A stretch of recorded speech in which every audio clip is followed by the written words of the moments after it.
Coding again, 오늘은 forehand. Hello everyone, today we're going to talk about two aspects of the forehand for the intermediate tennis player. Aspect number one is going to be part of the backswing, and it's going to be the fluid racket head, staying up, and then dropping and swinging, getting that racket head acceleration. Aspect number two is going to be giving the ball direction and placement, from hitting the cross-court ball, which will open up the court, moving to the down-the-line forehand, which will then finish your opponent off. Hope you enjoy the video, everyone. Here we go. Starting with the first technical aspect of the forehand ground stroke for the intermediate player. It's going to be a part of the backswing, which is keeping that racket head up, having a fluid backswing, holding it up until that ball is in your optimal strike zone, so you can pull the trigger, drop, and get that racket head acceleration. So here we go, let's talk about it right now. So when your opponent hits the oncoming ball, you want to begin the stroke with your split step.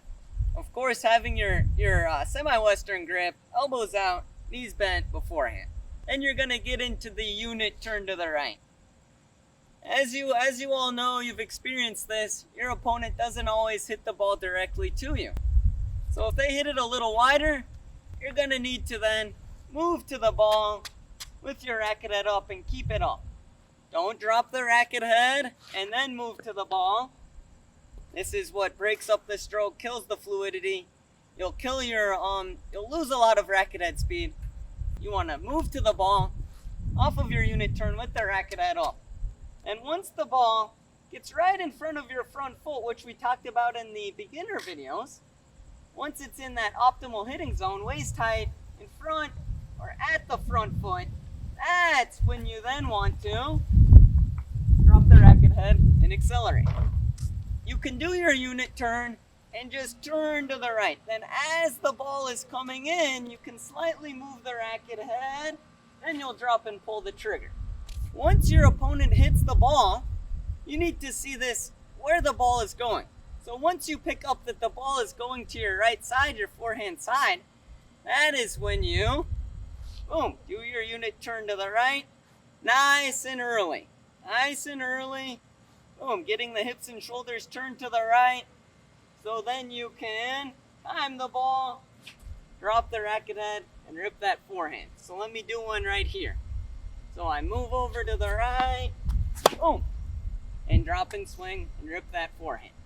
So this is how almost every pro is hitting the forehand on tour. They aren't dropping the racket head and pausing it and then hitting the forehand. They're keeping the racket head up for longer and they're preparing very early. When you see your opponent hit that ball, you need to turn to the right, nice and early. Then drop the racket head and swing. Using the weight of the racket head, cracking that ball out in front of you, getting a lot of racket head speed, spin, and power into that forehand. Moving on to technical aspect number 2 of the forehand for the intermediate tennis player. We're talking about how to hit the ball with direction and placement. We're going to first start with the cross-court forehand. So step number 1 on how to hit a cross-court forehand and have control of that forehand, pulling your opponent out wide, is the stance that you're going to use when you're going to strike that forehand. So you do your split step, you do your unit turn to the right, do your adjustment steps, boom. Then you're going to hit with a semi-open stance, which will kind of open up the shoulders a little bit, so you can then pull that ball wide. This is a semi-open stance that we're going to use. You can be anywhere from here to here to here. See my left foot adjusting and my hips and shoulders opening every time I move my left foot. Here, here, here. These are all semi-open stances. This is an open stance. This is a little more difficult to hit. You'll have to get your hips and shoulders physically turned by pivoting to the right. This is more for the advanced players. This is why I suggest using the semi-open stance to hit that cross-court forehand. This is very commonly used stance for the intermediate players. So that's step number 1 for how to hit that ball cross-court.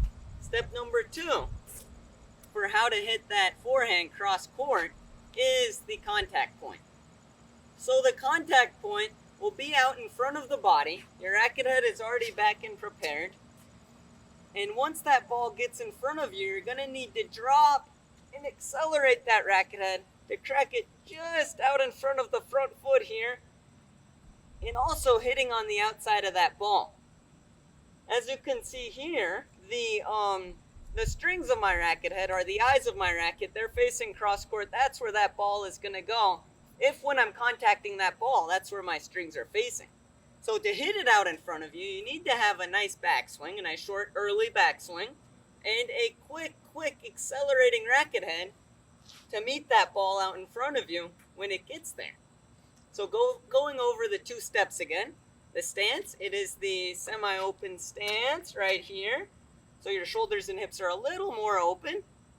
And the contact point, which is out in front of you, a little bit in front of the left foot, and hitting on the right side of the ball to yank your opponent out wide.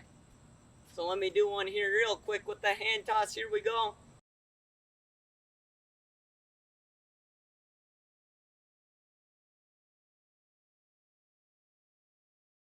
Now, moving from the cross-court forehand, which we just talked about, to placing that ball down the line. So you need to remember when you're hitting that ball down the line, the net is about 6 inches higher than the middle of the court, so you want to play with a little bit more of margin. So stance, as opposed to being a semi-open stance, you are now going to want to take an extra step with the left foot and hit a closed stance. This will get the shoulders and hips turned just a little bit more, making it a little easier to redirect that ball coming cross court. Boom! Cracking it down the line. So that's step number one for how to hit it down the line. The stance is closed. Left foot now in front of the right foot, which is very important. Moving on to step number two is the contact point. The cross court contact point was out in front of you hitting the outside of the ball. The down the line forehand is going to be a little further back. If you can visualize hitting it at your belly button, it's not quite there. It's a little bit in front of the belly button, but this will help quite a bit. Contact point will be just a little bit in front of the belly button, and you'll hit the back of the ball now.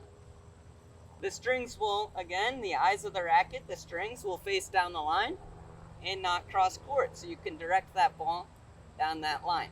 Then you're just going to move your racket straight forward. Boom! Contact point a little bit further back. The closed stance, and that will rip that ball down the line. So here we go, right here.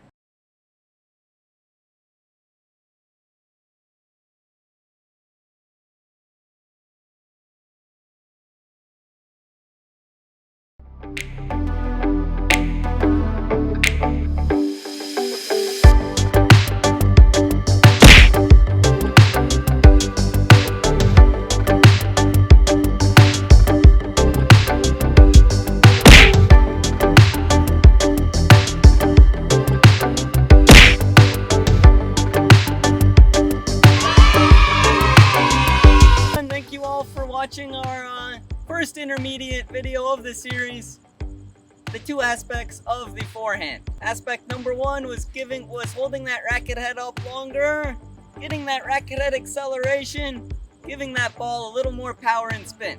And aspect number two was giving that ball direction and placement, yanking your opponent out wide with the cross court ball, to then closing the stance and hitting that down the line forehand. Hope you all have enjoyed all of our previous videos and this video today, and I hope you all can most importantly implement one aspect into your game, or even two aspects into your game. And yeah, I hope you liked the video. Please subscribe, like the video, and comment on any videos you want us to make or any questions you have in this video. 안녕하세요. See you next time. 구독, 좋아요. 구독, 좋아요. Good night.